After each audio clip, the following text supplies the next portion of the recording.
السلام علیکم ورحمۃ اللہ وبرکاتہ۔ مسنون دعاؤں کا سلسلہ چل رہا تھا۔ آج انشاءاللہ یہ دعا ذکر کی جائے گی کہ سحر سے، جادو سے، شیاطین سے، جنات سے کس طریقے سے محفوظ رہا جا سکے۔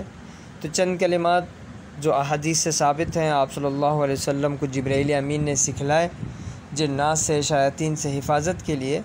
اور صرف اتنا ہی نہیں بلکہ ایک شخص کے بارے میں آتا ہے، کعب احبار ان کا نام ہے، جو پہلے یہودی تھے اور یہودیوں میں بھی بڑے علماء میں سے تھے، ان کے بڑے علماء کے اندر ان کا شمار ہوتا تھا۔ حضرت عمر رضی اللہ تعالیٰ عنہ کے دور کے اندر یہ آ کر مسلمان ہوئے، تو ان کے بارے میں موطا امام مالک کے اندر یہ روایت آتی ہے کہ وہ فرماتے ہیں کہ اگر میں یہ آپ صلی اللہ علیہ وسلم کے بتلائے ہوئے الفاظ کو نہ پڑھتا، ٹھیک ہے، اگر یہ میری روٹین نہ ہوتی، ان کو میں نہ پڑھا کرتا، تو یہود کے جو جادوگر ہیں وہ مجھے کیا بناتے تھے؟ اپنے جادو کے ذریعے مجھے گدھا بنا دیتے۔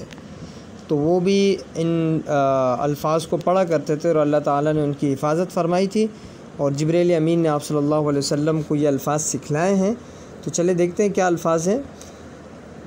اعوذ بوجہ العظیم، اعوذ بوجہ اللہ العظیم الذی لیس شیء اعظم منہ وبکلمات اللہ التامات التي لا يجاوزهن بر ولا فاجر وبأسماء الله الحسنى كلها ما علمت منها وما لم أعلم ومن شر ما خلق وزرع وبرع أعوذ بوجه الله العظيم الذي ليس شيء أعظم منه وبكلمات الله التامات التي لا يجاوزهن بر ولا فاجر وبأسماء الحسنى كلها ما علمت منها وما لم أعلم من شر ما خلق وزرع وبرع۔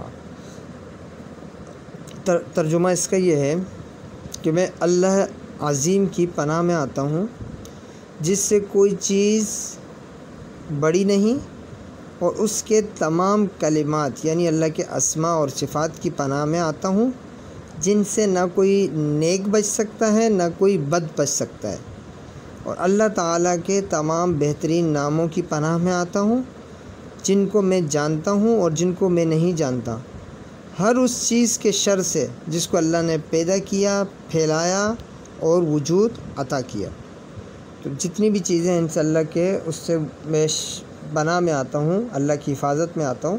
اس دعا کا بہت بااثر دعا ہے، اور اللہ تعالیٰ سے دعا ہے کہ اللہ تبارک و تعالیٰ ہمیں جنات، شیاطین، اس کے علاوہ سحر، جادو، ہر چیز سے اللہ تعالیٰ ہماری حفاظت فرمائے۔ السلام علیکم ورحمۃ اللہ وبرکاتہ۔